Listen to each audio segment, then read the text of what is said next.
कधी ऑफिस सुटल्यानंतर तुम्हाला बॉसचा कॉल येतोय, ईमेल्स येत आहेत, तुमचा वैयक्तिक वेळ बिघडतोय, तर ही बातमी तुमच्यासाठी. राईट टू डिस्कनेक्ट बिल 2025 हा कर्मचाऱ्यांसाठी मोठा दिलासा देणारा आहे. आजच्या डिजिटल युगात कर्मचारी 24 तास ऑन कॉल आहेत.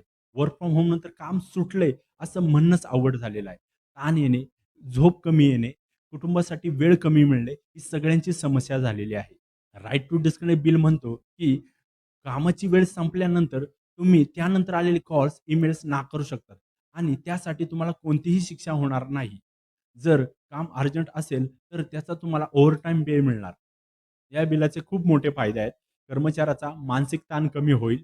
कर्मचारी आनंदी आणि जास्त उत्पादक राहील. कर्मचाऱ्याला कुटुंबासाठी वेळ मिळेल आणि कंपनीची काम संस्कृतीही सुधारेल. यात पण काही आव्हानेही आहेत. हे एक खाजगी सदस्याचे विधेयक आहे. म्हणून हा कायदा लगेच लागू होईल असेही नाही.